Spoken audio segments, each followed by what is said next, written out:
Party Zone. Boots up. Check fuses F114, 115. So, doing some adjustment to the switch with the nut driver or something, and you shorted it to the coil voltage near the head. Is that what you did? Yeah, I took the nut driver with the game on, went to adjust the target.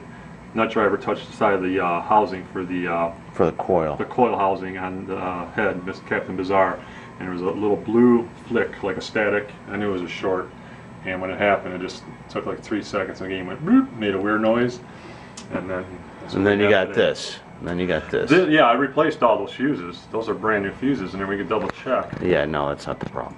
So inside the back box, go to the CPU board. The ULN 2803, it's this chip right here, conveniently socketed. It usually isn't. And what I usually do is pull these out, and then I've got this nifty little tester I use right here. You can get these on like I think eBay for like, I don't know, they're cheap. They're like, I want to say 25 bucks. error.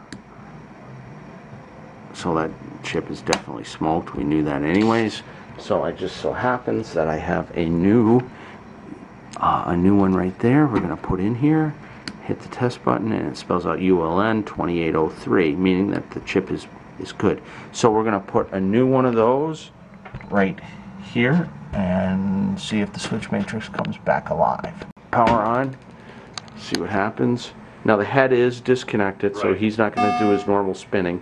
But right now it's trying to spin the head, which isn't there, so it's going to give us a test report on the head. But we'll go to the switch matrix in a second as soon as it gets past this.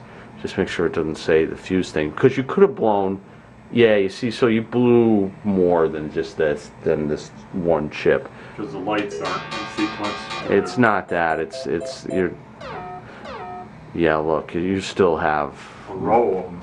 Well, you got a row of nothing. Yeah. I mean, there's one switch in here, and I forget the number, that should be closed. It's called always closed. So what it is it's hardwired through the coin door board inside to be always closed. And what it does is when you turn the game on, it looks for this switch.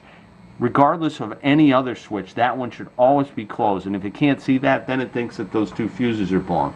When clearly the fuses aren't blown, it's some other issue. So we still have a CPU problem. Okay, on the schematics, this is the U20, the ULN 2803, that effectively acted like a fuse when high voltage got shorted. But we'll go to the next chip down, which is U14, which is a LS374. We're going to go there.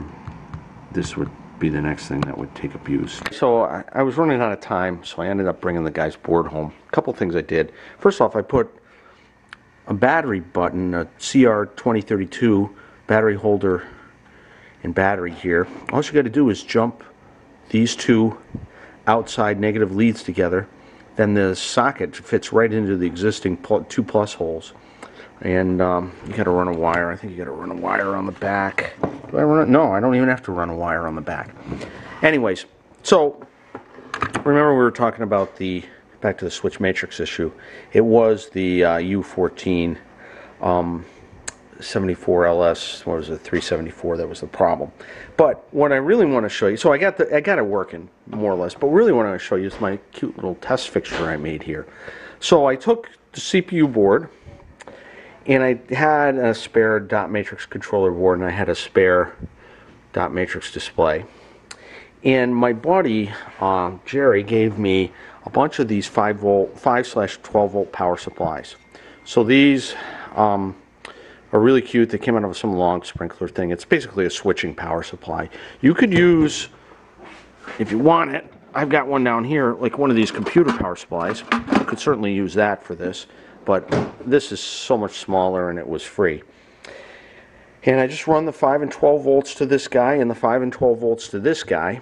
And then I get this transformer for the high voltage for the dot matrix display, because the dot matrix display runs at, it needs like minus 112, minus 100, and plus 65 volts to run the display. So in order to get that power, this transformer, which is actually really small and cute, came from one of these virtual pinball sites. I got one of those to supply the voltages to the dot matrix board, and then this converts to the negative voltages needed and powers that guy. Now over here I have just a standard coin door button set that I wired to a connector here, and then you can see this little connector here, which actually is just a diode on J212. That is the always closed switch. Remember we talked about that always closed? Yeah, you got to have that always closed switch, or the board will boot up with the check fuse F114, 115. So with this going, I can just power it on. And you can see when I power it on, I got my red LED is +5 and my yellow is +12. And we can test out the CPU board. And right now it's checking for the head. It's looking for the head to spin. Party Zone always does that, and then obviously we don't have a head to spin, so it's going to take a minute to come up. There's no soundboard. Like I said, it's the world's smallest, cheapest test fixture, just made with spare parts I had laying around. And if we go, I press enter on this guy, and it'll tell me that the head is malfunctioned, duh. But I'm just going to go using my little buttons to the switch matrix, and here's my always closed switch. That tells the switch matrix, or tells the CPU that the switch matrix is working. And again, that's through this connector right here with my diode going across it. Now I've got this thing here, which is basically an 8x8 matrix of all the switches.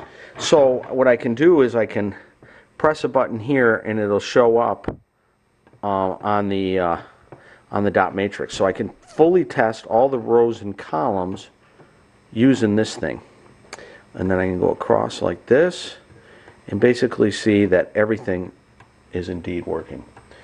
So I mean, I could go down and I could test all the rows and all the columns for, you know, every switch using my little keypad here, and we can see that the switch matrix is working fine. So now the only thing I have left to do is to put the board back into Party Zone, and then we can you know, see that it works. But this is a really cheap way to make like a little miniature test fixture with just a small switching power supply, this little doohickey, and this thing. And now you can buy, this one I made, but you can buy commercial versions of this. There's somebody that sells one. Hopefully the URL is at the bottom of your screen.